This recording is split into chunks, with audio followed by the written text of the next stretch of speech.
ఒక్కరైనా చాలు దేవునికి ఇష్టమైన భక్తులుగా మనం ఉందాం గాక. దేవునికి పరిమళ వాసనగా మనం ఉందాం గాక. దేవునికి ఇష్టమైన కుటుంబంగా నీ ఉందు గాక. సంగమా చక్కటి మాటలు అమ్మగారు గుర్తు చేశారు. 7 మాటలు కానీ 7 మాటలు గుర్తు చేశారు. చక్కటి మంచి వాక్యాల చేత ఆ యొక్క మాటలు మనకి చెప్పినారు. చాలా మంచిది.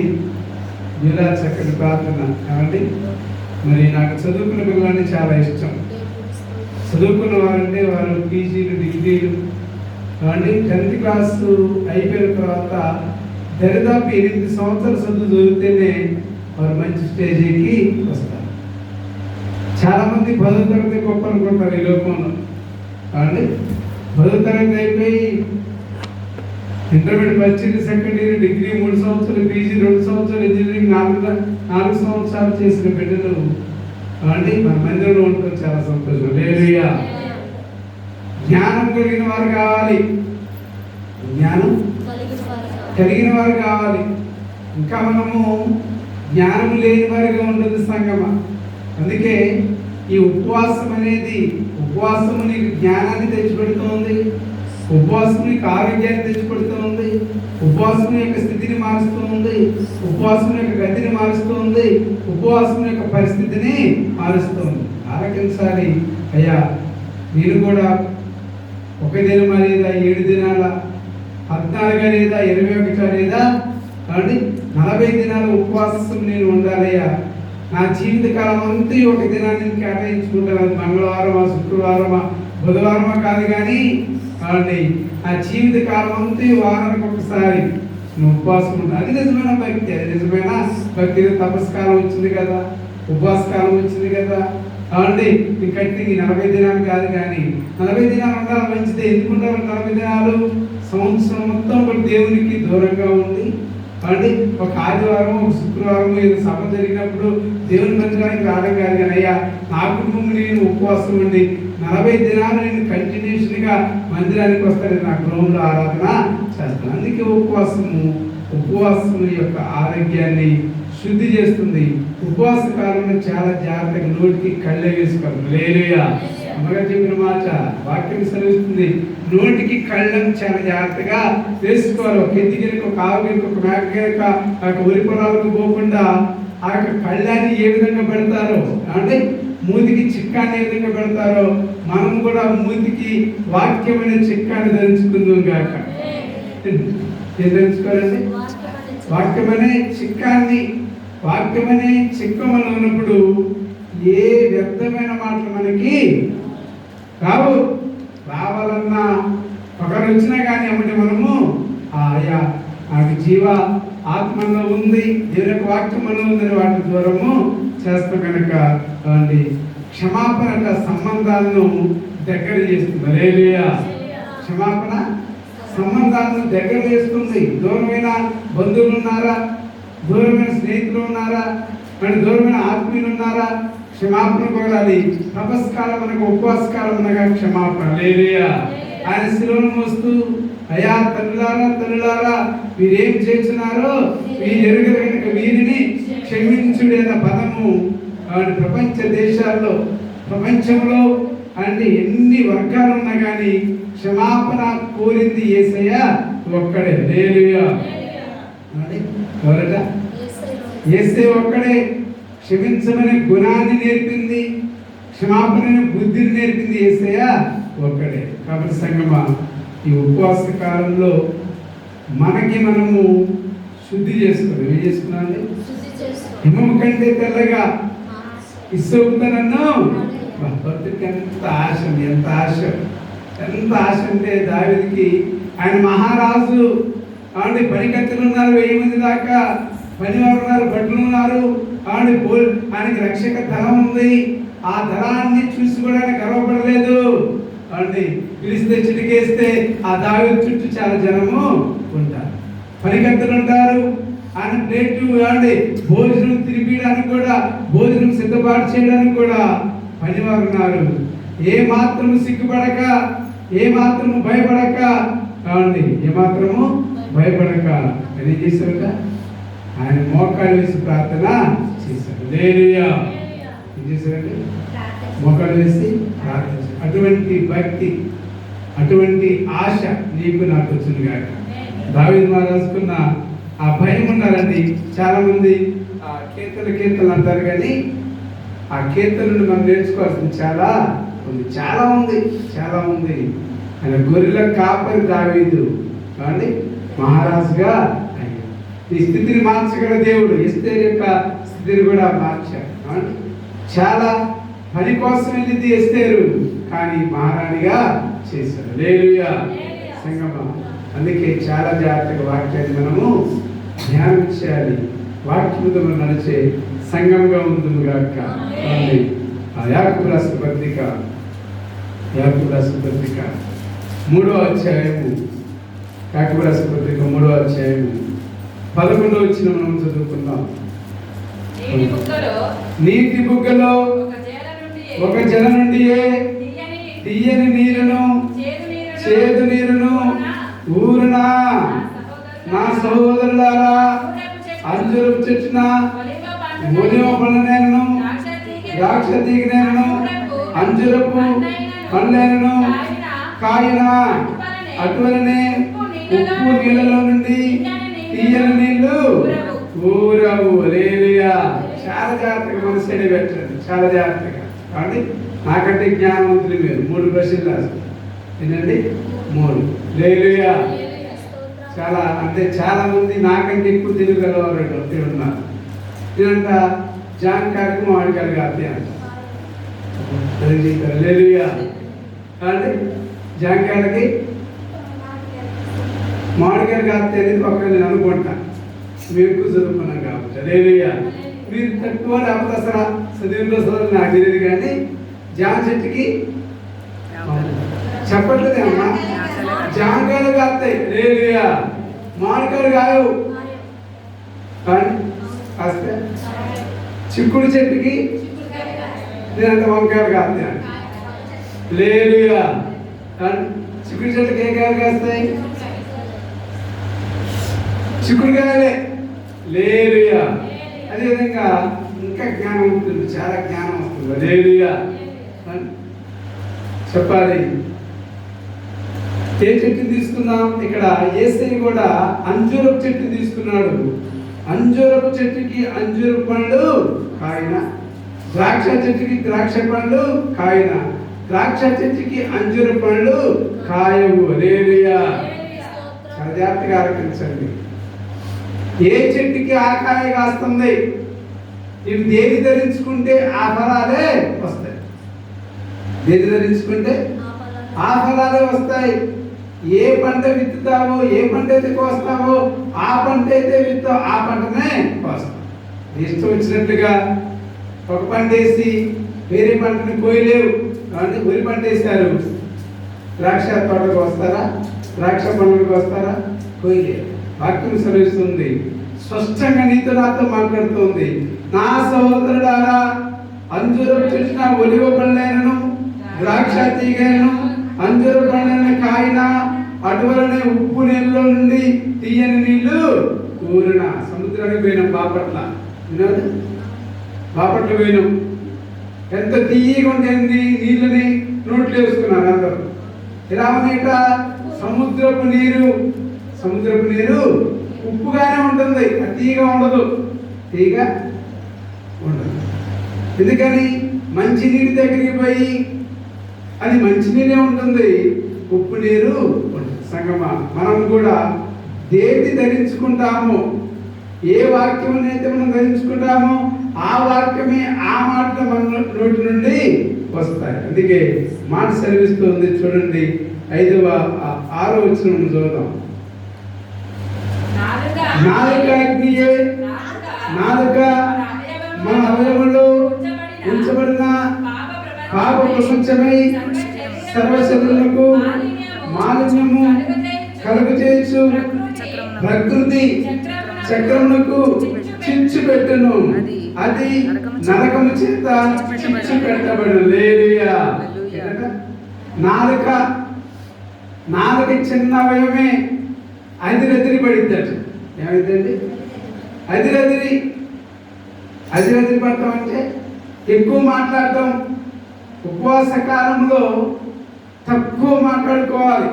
ఎప్పుడైనా సరే వినడానికి ఇష్టపడాలి, మాట్లాడటానికి తక్కువగా నీ నోటికి చాలా జాగ్రత్తగా ఉండాలి. అందుకే మొదటి మాట, నీ నోటికి కళ్ళెం పెట్టుకోవాలి. ఎందుకు ఈ ఉపవాస దినాలు?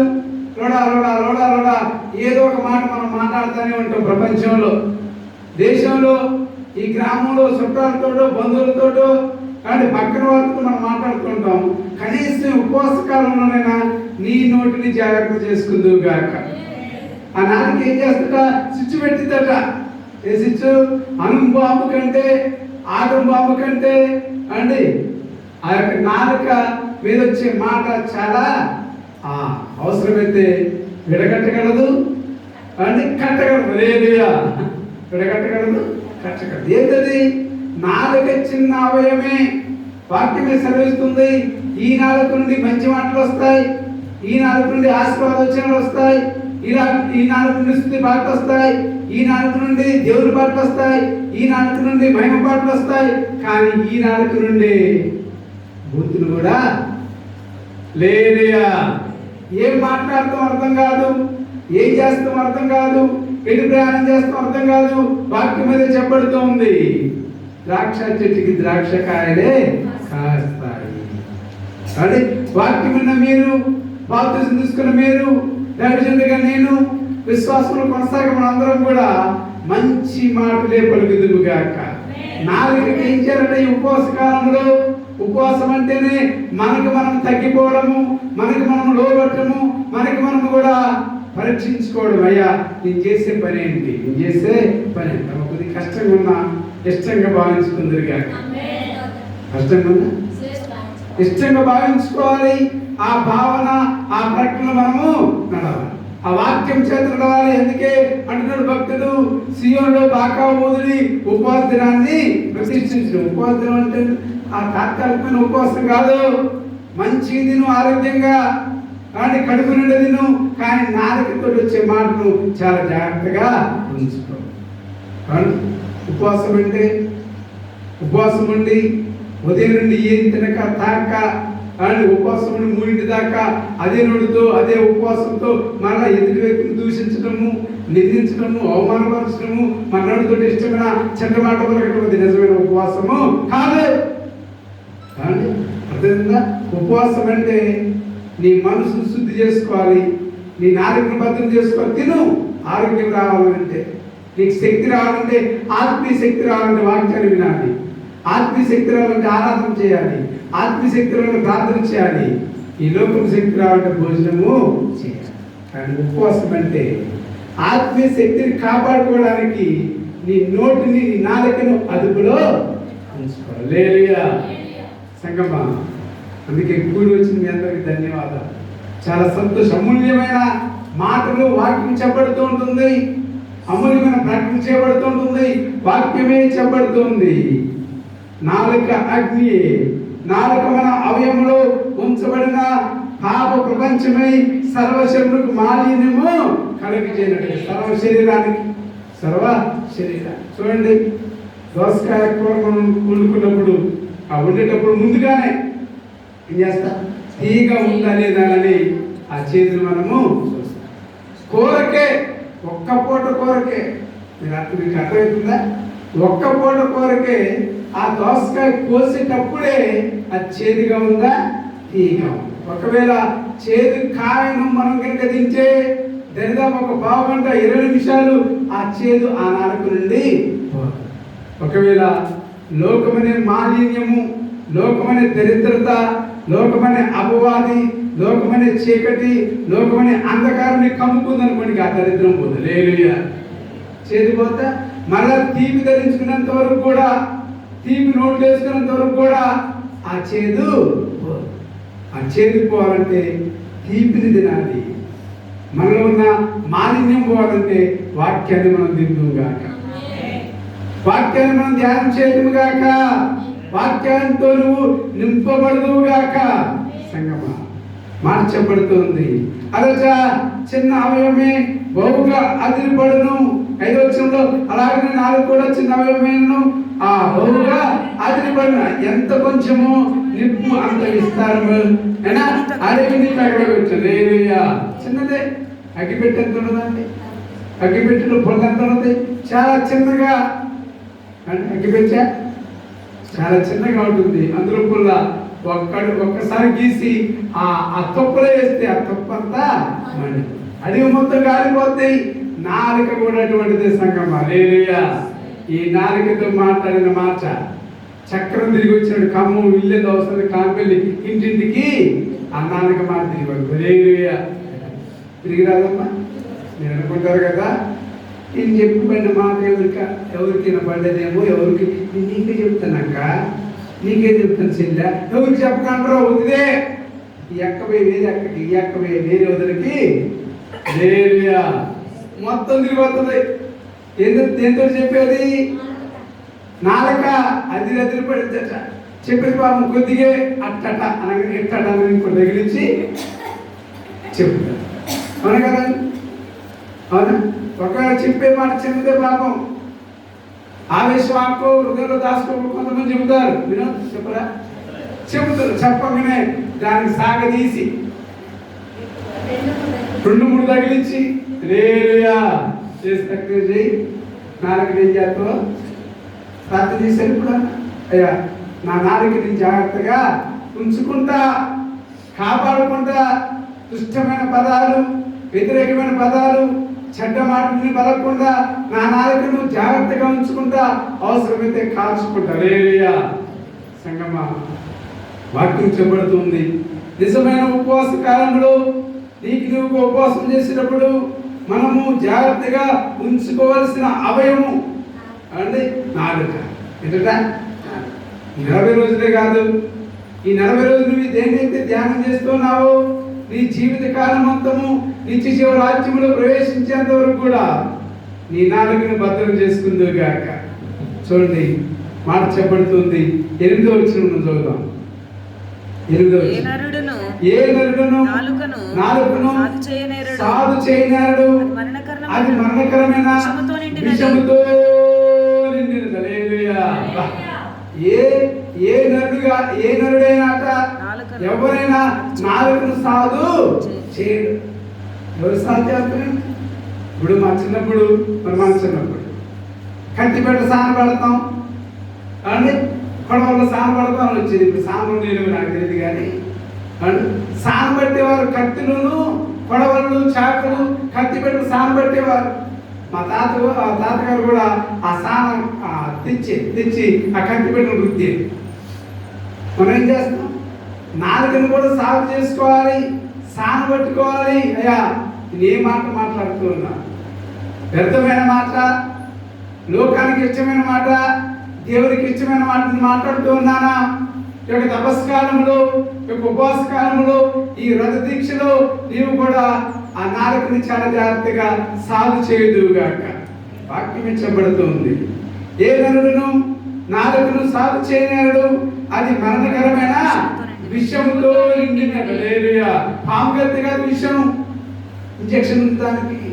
అవసరమైతే 24 గంటలకు మంచి నాగు త్రాసు కానీ నల్ల త్రాసు కానీ కలిపితే మనిషిని బతికియొచ్చు.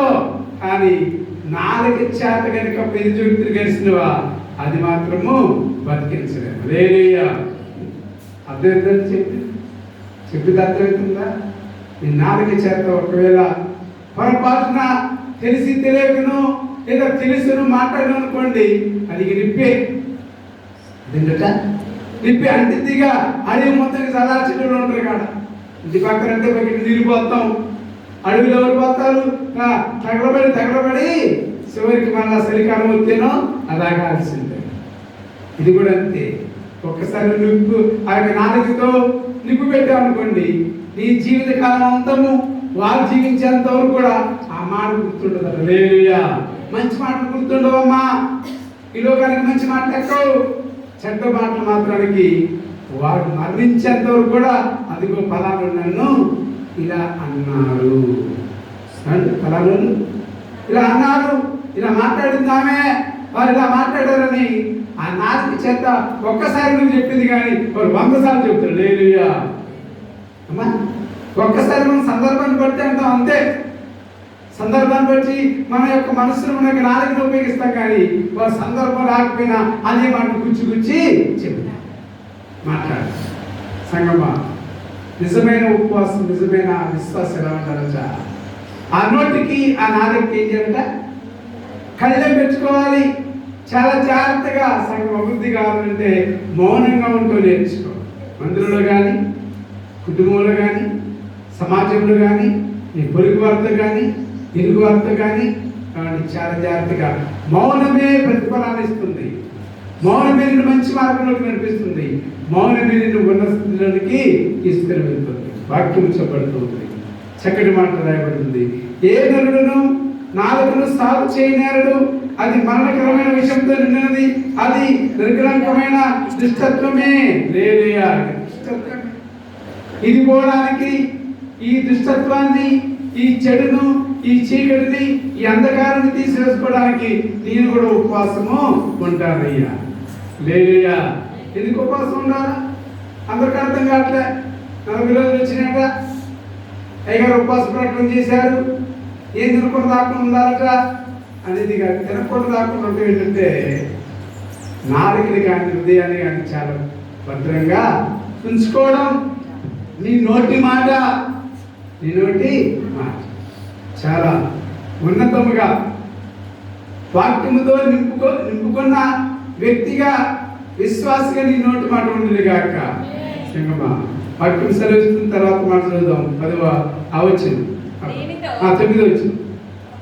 దీనితో తండ్రి అయిన ప్రభువును స్తుతించుము, దీనితోనే దేవుని కోరికగా పుట్టిన మనుషులను క్షమించము. హల్లెలూయా. దానితోనే తండ్రిని ఆరాధన అంటాం. బయటికి పోవాలి అండి, మన ఇష్టం. అయ్యగారు ఏంటో అండి, పక్కన లేరు, ఎవరు ఎందుగా, ఎవరు చూడు, నిన్ను నన్ను ఎవరు చూడరు అండి. మన ఇష్టమే ఇష్టం. భక్తే, భుక్తే. హల్లెలూయా. లోకమే అండి, ఆరాధన వాక్యమే స్పష్టంగా ఈరోజు నీతో మాట్లాడుతూ ఉంది. దేవునితో తండ్రి అయిన ప్రభువును స్తుతించుము, దేవునితో దీనితోనే దేవుని కోరికగా పుట్టిన మనుషులను చెప్పారు. ఎలా ఉంటుంది నాలుక? ఆ నాలుగుతో ఆశీర్వాదం. చాలా మంచోళ్ళండి, ఇతరులకు కనపడ్డారు. చాలా ఉన్నతమైన వాళ్ళండి, మీరు లేకపోతే లేడు. అది మంచి పని చేశారండి. కొద్దిగా చుట్ట బాగా ఈయన గురించి మనకు తెలియదా? సత్యమా లేదుయా. నిన్న నేను స్వరూప అమ్మాయి చాలా విషయాలు మాట్లాడుకున్నాను. ఆ రోజు కార్యక్రమం మంచిగా జరిగింది. ఆ తర్వాత వాళ్ళు ఎట్లా చేశారంట, అట్లా చేశారంట. ఎందుకు పెట్టాలి ఆ క్లాస్, ఎందుకు పెట్టాలి ఆ సెలవు సమాధిలో తీసేయ్. ధైర్యం ఉంటే మనుషుల ముందు మాట్లాడు. నీకున్న హృదయాలోచన మనుషుల ముందు పెట్టు, తప్పే లేదు. అవసరమైతే సరిదిద్దుకుంటాడు, అవసరమైతే ఆ యొక్క పొరపాటును తప్పుకుంటాడు, అవసరమైతే భక్తిలో కొనసాగుతాడు. లేకపోతే 2 తిట్లు తెచ్చి తూపుకుంటాడు. హల్లెలూయా. కానీ అదే పనిగా ఉన్న మాటని 10 సార్లు నీ నోటితోనో, నీ నాలుగుతోనో, నీ హృదయంతో అంటే వాక్యం చెప్పబడుతుంది. వాడి కదా తంతాల మారే పేరు పెట్టబడి తంతాల మారి. హల్లెలూయా. వాడు ఇప్పుడు ఒకరికొకరికి చిక్కు పెడుతూనే ఉంటాడు. బిరుదులు ఉన్నాయి, బైబిల్లో కూడా చాలా బిరుదులు ఉన్నాయమ్మా. చాలా మంచి బిరుదులు ఉన్నాయి. సంఘానికి ఆ బిరుదులు చెప్తే నా దగ్గరికి ఎవరు రాదు. హల్లెలూయా. అయ్యగారు పిలిచి తొట్టలు మారి, అంతాలు మారి, అయ్యగారికి ఏం పని లేదు, నాలుగు గురించి చెబుతాడు, ఏం పని లేదు, ఉపవాసం నాలుగా అని అనుకుంటారేమో. ఉపవాసం అంటే కలగ తీసుకోవడం మనకు మనం అని తినకపోతే 2 3 ఏమైంది, లోన పరిగెడతాం తెలిసేపు చదువుకుంటుంది. దేని పరిగెడతాను? ఎలకలంతా. హల్లెలూయా. ఎలకలు పరిగెడతాం. ఎవరు ఎలకలంటే? పేగులు. కరెక్ట్. పేగులు అందరూ బాగా ఆకలిస్తుందమ్మా. కుందేలు, నక్కలు, ఎలకలు పరిగెడతాను. మరి వాళ్ళకి ఆ పేరేంటి? ఎలక ఎందుకు వచ్చింది? చెయ్యిని ఇక్కడ కనపడి అక్కడ దూకింది. హల్లెలూయా. ఎక్కడ కనపడి అక్కడ దూకింది. ఎరక పట్టుకోలేం. పేగులు కూడా అంతే. బాగా ఆకలితే ఇప్పుడు కూడా అక్కడ కూడా నీకే సత్యాన్ని పడింది. నాకెంత హల్లెలూయా. ఆ సత్యం వాక్యం చెప్పబడుతుంది. ఇక్కడ చూసినట్లయితే ఈ నాలుగుతో ప్రభుని ఆరాధిస్తాం, దీనితోనే అనగా నాలుగుతోనే ప్రభుని ఆరాధిస్తాం, దీనితోనే దేవుని పోలిక పుట్టిన మనుషులను శపిస్తాం. ఏం న్యాయం అండి? ఏం న్యాయం చెప్పండి, ఒకసారి చెప్పండి. మనకు మనం పరీక్షించుకుందాం, మనకి మనం శోధించుకుందాం. దేవుణ్ణి శోధించడం కాదు, దేవుణ్ణి శోధించడం. మనకు మనం శోధించుకుందాం. అసలేంటి న్యాయం ఉంది? ఇదే నాలుగుతోటి మంచి మాటలు, ఇదే నాలుగుతోటి చెడ్డ మాటలు, ఇదే నాలుగుతోటి యేసుని ఆరాధించడం, ఇదే నాలుగుతోటి లోక మాటలు చెప్పుకోవడం. ఇది న్యాయమా? హల్లెలూయా సంగమా. అందుకే భక్తులు ఒక మాట చెబుతున్నారు, చక్కటి మాట. కొరింథీయులకు రాసిన పత్రిక చూసినట్లయితే విధానం నుంచి మరి దీంట్లోకి వద్దాం. కొరింథీయులకు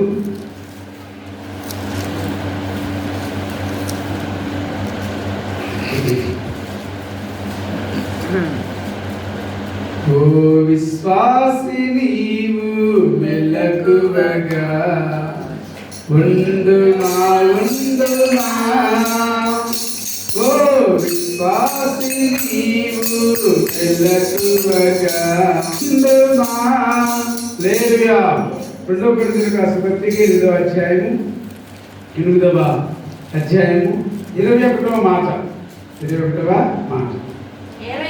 ఏదైనగా ప్రభువు దృష్టి యందు మాత్రమే కాక మనుషుల దృష్టి యందును యోగ్యమైన వాటిని గురించి శ్రద్ధగా ఆలోచించుకొని. హల్లెలూయా. చక్కని మాట. మీకు అర్థమవుతుందో కానీ నాకు మనుషులంటేనే భయం. ఎవరంటే ఏ భయం? ఆత్మీయతో కూడిన భయం. వాళ్ళది జాతరని కాదు, వాళ్ళది శాపాలు పెడతాను కాదు, ఏమి రావాలి మీదికి. వాళ్ళది భయపడతాను కాదు. ఏ భయం తెలుసా? ఆత్మీయమైన హృదయంతో మాట్లాడలేకపోతే, నానోటికి చెడ్డ మాటలు వస్తే, నానోటికి దుష్టత్వ మాటలు వస్తే, నానోటికి అపవాది సంబంధకరమైన మాటలు వస్తే ఎవరు తప్పడతారా అని. హల్లెలూయా. అర్థమవుతుందమ్మా? ముగిస్తా. అర్థమవుతుందా? వాక్యమే సెలవిస్తుంది. ఏదైనగా ప్రభువు దృష్టి యందు మాత్రమే కాక, దేవుని దృష్టి యందు మాత్రమే కాక. నాకు తెలుసు, నేను దేవుడికి భయపడతా అంటూనే ఉంటావు. చేసేది మరి ఏం చెప్తారు? నాకు తెలుసులే, దేవుడు అంటే నాకు తెలుసు. దేవుడికి నేను ఎట్లుంటున్నావు దేవుడికి తెలుసు, దేవుడికి నేను ఎట్లుంటున్నావు నాకు తెలుసు. ఇక మధ్యలో ఊరొద్దు. మధ్యలో చెప్పలేము. మధ్యలో కమ్ముకిన వాళ్ళని అడిగిన వాళ్ళకు చెప్పొచ్చు. దేవుడు చెప్తాను కాదు. పైన మన పెద్ద గొడవలను ఉపయోగిస్తారు ఈ మాట. దేవుడు పైన దేవుడు హల్లెలూయా. ఇక్కడ చూసి ఎవరట వాక్యం చెప్పబడుతూ ఉంది. మనుషుల దృష్టి యందును యోగ్యమైన వాటి గురించి శ్రద్ధగా. హల్లెలూయా. మనుషుల దృష్టి. ఏం చేస్తున్నావు? నీ మాట ఎలా ఉంది? నీ ప్రవర్తన ఎలా ఉంది? నీ పద్ధతి ఎలా ఉంది? నీ పోకడ ఎలా ఉంది? నీ నడక ఎలా ఉంది? నీ వేషధారణ ఎలా ఉంది? మందిరాలు ఎలా ఉంది? కుటుంబాలు ఎలా ఉంది? సమాజం ఎలా ఉంది? మనుషులు చూడరా? లేదుయా. అందుకు మనుషులకు భయపడాలా? అందుకు దేనికి? ఆత్మీయ స్థితిని కోల్పోకుండా పరిశుద్ధంగా జీవించడానికి. అర్థమవుతుందా? పరిశుద్ధంగా జీవిస్తున్నావా లేదా? ఆత్మీయంగా ఉంటున్నావా లేదా? నీ ఆలోచన ఏ విధంగా ఉంది? నీ పద్ధతి ఏ విధంగా ఉంది? సంఘంలో సమాజంలో మనుషులకే భయపడదు కాక. అది నాకు ఇష్టమైన మాట. నా దేవుడు అన్ని చూస్తాడు. ఇక్కడ కనబడే దేవుడికే, కనబడే సంఘానికే, కనబడే నీకంటే పెద్దవారికి భయపడకపోతే దేవుడు ఎవరిని క్షమిస్తాడు? దేవుడిని ఎలా నీకు రావాల్సిన ఆశీర్వాదం ఎలా తీసుకొని వస్తాడు? సంఘానికి ఇది అర్థం కాదు. చెప్పలేరు కూడా దేవజనుడు. ఏ దేవజనుడు గట్టిగా చెప్పలేకపోవడం కారణం ఏంటో తెలుసా? దేవజనుడి మీద సరుగుళ్ళు గురుగుళ్ళు ఉంటాయి. మాకెందుకు ఈ బాధ, మాకెందుకులే, వారి పాటు పోదాం, వారి పాటు నడుద్దాం. సంగమా ఒకరి నా అనుకుని అనుకోండి, నేను అనుకుని అనుకోండి, మా అంటే 15, మా అంటే 10, రేపు పిలిచిన రెడీ, రేపు పిలిచిన రెడీ. నా ఆరోగ్య పరిస్థితిని బట్టి అందరూ క్షేమంగా ఉండాలి, అందరూ అధిక ఆస్తులను ఉండాలి. డాక్టర్లు నాకు ఆపరేషన్ చేసేటప్పుడు చెప్పారు 15 లేదా 20. లేదు, చాలా ఆరోగ్యంగా ఉంటేనే, అది కూడా చాలా జాగ్రత్తగా ఉంటేనే ఆ 15, 20. నాకేమే చెప్పే స్వార్థం చెప్పాలి, చెప్పే మాటలు చెప్పాలి, చెప్పే వాక్యం చెప్పాలి. ఇష్టమైతే పాటించిన వారు యథార్థ మార్గంలో ఉంటారు. కదలక నిత్యము సియోను కొండవలే ఉందిరుగాక. అది నా కోరిక. ఏదో అనుకుంటారని సంఘం కావచ్చు. భయపడితే ఈ యొక్క స్వార్థమానము సత్యవర్తమానం నేను చెప్పలేదు. చూడండి, నాలుగట అదిరెదిరి పడుతుందట. అంతేకాకుండా ఈ నాలుగుతో శిపిస్తాం, ఈ నాలుగుతో ఆరాధిస్తాం, ఈ నాలుగుతో పొగుడుతాం, ఈ నాలుగుతో తిడతాం. ఎన్ని పారిపోవులుగాక. అంటున్నారా? కూడొచ్చిన భక్తులందరికీ వందనాలు. చాలా సంతోషం, చాలా మంచి వాళ్ళండి. సంఘం అంటే నా కుటుంబాన్ని కూడా ప్రేమించాను, సంఘాన్ని ఇష్టంగా ప్రేమిస్తాను, చాలా ఇష్టంగా. మా బాబు కంటే ఎక్కువగా సంఘాన్ని ప్రేమిస్తాను. ఎందుకు తెలుసా? నిష్కలంకులు, పరిశుద్ధులు, ఏ యొక్క కీడు లేని వారు, ఏ చెడు లేని వారు, ఏ చెడు తలంపులు లేని వారు సంఘం. సంఘం అనగా పరిశుద్ధుల సహవాసం. హల్లెలూయా. పరిశుద్ధుల గుంపు నాతో ఉంది, మీతో. అందరము యేసయ్యతో ఉండాలంటే ఈ ఉపవాస కాలంలో ఈ నోటికి ఏం చేయాలన్నా కళ్ళు పెట్టుకోవాలా. ఏది పడితే తినకూడదు. లేక అమ్మగారు చెప్పారు, ఉపవాసం ఉండి ఒకేసారి మటను, ఒకేసారి చికెన్ తినకూడదు. అందుకే నేను మాంసం ముట్టలేదని భక్తుడు పౌలు గారు మాంసం ముట్టలేదట. ఎప్పుడు ఉపవాస కాలంలో అక్కడ తిరుగుతుంది అనుకోండి, ఆ రోజు మొత్తం తినేం కాదు. శుద్ధిగుండంగా, మనసు శుద్ధిగుండము కాదు. ఒకేసారి ఉపవాసం ఉండి తిన్నామనుకోండి, ఏదో ఒక అనారోగ్యము వచ్చేస్తుంది. సంగమా గుమార్చి ముగిస్తా. చూసినట్లయితే ఏదైనా ప్రభు దృష్టి అందు మాత్రమే కాక మనుషుల దృష్టి అందును యోగ్యమైన వాటిని గురించి శ్రద్ధగా ఆలోచించుకుంటున్నాం. హల్లెలూయా. శ్రద్ధగా మనం చేసే పని, మాట్లాడే మాట, మన భాష, మన వ్యవహారం, మన వేషధారణ, మన ప్రవర్తన, మనకున్న పరిస్థితి మనుషులు గమనిస్తారు. హల్లెలూయా. దేవుడు మాత్రమే కాక, ఇక్కడ వాక్యం దేవుడు గమనిస్తాడు. దేవునితో పాటు, దేవునితో చెప్పండి అమ్మ, దేవునితో పాటు ఎవరు గమనిస్తారట? మనుషులు. మనుషులకు భయపడదురు కాక. ఏ భయము? ఆత్మీయ భయము. అది మనకే జాతరని కాదు, దెయ్యాలని కాదు, మంత్రగాళ్ళని కాదు, అపవాదులను కాదు, సాతాన శక్తులను కాదు. అసలు మనుషుల దగ్గర ఏ భయం లేదు, భయపడాల్సిన అవసరం లేదు. కానీ ఆత్మీయ స్థితి ఏ విధంగా ఉందో ఆ భయాన్ని పొందుదుగాక. మనుషులు ఎదుట నువ్వు మంచి ప్రవర్తన కలిగి ఉందుగాక. సంగమా అదే చెప్పబడుతుంది యాకోబు రాసిన పత్రిక 3వ అధ్యాయం. శాపవచనములు బయలువెళ్ళునా నా సోదరులారా, ఇలాగూ ఉండకూడదు. హల్లెలూయా. ఏం చెప్పిందండి?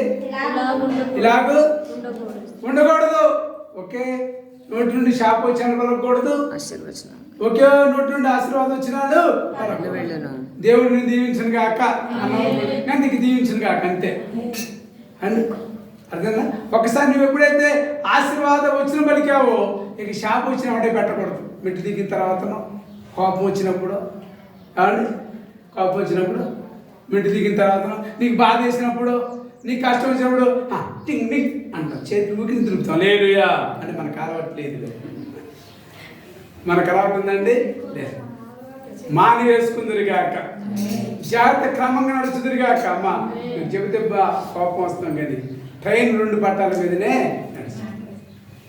అంతేగాని ఇష్టం వచ్చినట్టు ఆ భూమి మీద తిరుగుతుంటే కుదరదు. దానికి పట్టాలు వేయబడ్డాయి. మనం కూడా యేసు అనే పట్టాల మీద నడుచుదాం గాక. యేసు అనే పట్టాల మీద మనం నడవాలా. అటు ఇటు తప్పుకున్నాం అనుకోండి, కింద పడిపోతాం. భోగిలన్నీ కింద పడతాయి. నీ యొక్క విశ్వాస జీవితము, నిరీక్షణ జీవితము కింద పడిపోద్ది.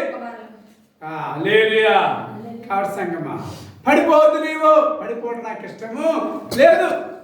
దేవుడు అంటున్నాడు, ఈ నాలుకతో నీవు ఆశీర్వాదం వచ్చిన పలుకుదువుగాక. అందుకే ఒక నీటి బుగ్గుల నుండి తీయని నీరు చేరిన చేదు నీరు చేరు ఒకటే మనం ఎదుకుంటాం. ఐదు తీయని లేకపోతే ఉప్పు చేదు. సంగమం, మనం కూడా ఆత్మీయ స్థితిలో తీయని మాటలు పలుకుదాం గాక, మంచి మాట పలుకుదాం గాక. అని తప్పుంటే క్షమించండి. దేవుని వాక్యము సెలవిస్తుంది, మీ నోటిని అదుపు చేసుకుందరు గాక. ఉపవాస కాలంలో మౌనంగా ఉందాం గాక. చాలా జాగ్రత్తగా నోటిని జాగ్రత్తగా అదుపు చేసుకుందాం గాక, కాచుకుందాం గాక. సైన్స్ మాట కూడా చెబుతా. ఒక మాట నోటికి రావడానికి మనిషిలో ఉన్న 3600 కండరాలు పనిచేయాలి. ఏందమ్మా? 3600 కండరాలు పనిచేస్తేనే ఒక్క అన్న పదం బయటపడతాం.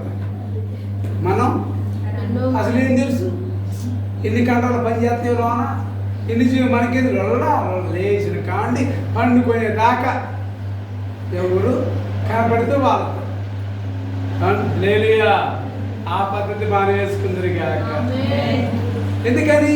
నా గురించి కాదు, మీ కండరాలు బాగుంటానికి, మీకు ఆయుష్ పెరగడానికి, మీకు ఆరోగ్యం పెరగడానికి, మీకు నెమ్మది రావడానికి. పైగా కదా వాక్యం చెబుతానే, వాక్యం సైన్ చెప్పబడుతుంది. రోగం వస్తే ఎవరి దగ్గరికి పోతాం? రోగం డాక్టర్ దగ్గరికి. ఆ డాక్టర్ గారు పుట్టింది చెబుతుంది. కానీ మౌనంగా ఉండాలి. మౌనము మనుషుని శుద్ధి చేస్తూ ఉంది. సంగమా, ఉపవాసం ఆరోగ్యాన్ని ఇస్తుంది, శుద్ధి చేస్తుంది. కనుక చెప్పని మాటను బట్టి ఉపవాస కాలంలోనే కాదు, నీవు యేసే నమ్ముకున్న మొదటి నుండి ఒకవేళ నీ నాలిక అదిరెదిరి పెడితే మోకాళ్ళని ప్రార్థన చేస్తుంది. అయ్యా, నేను జీవించినంత కాలంలో నాలుక అదిరిపడిందేమో, నా నాలుక చేత ఆశీర్వాదం వచ్చినమే ఇస్తూ కూడా శాపం వచ్చిన పలికానేమో, రైతులను క్షమించండి. ఇప్పటి నుంచి మనుషులు కూడా ఆత్మీయ మనుషులకి, అందరికీ ఆత్మీయ మనుషులకి భయపడే వ్యక్తిగా నన్ను కూడా దీవించు ప్రభువాన్ని మనం ప్రార్థన చేసుకుందాం. మొక్కలు వేసి ప్రార్థన చేద్దాం. ముగింపులను కొద్దాం. అందరూ చెప్పండి వాక్యాన్ని వచ్చి సంగమా అందరూ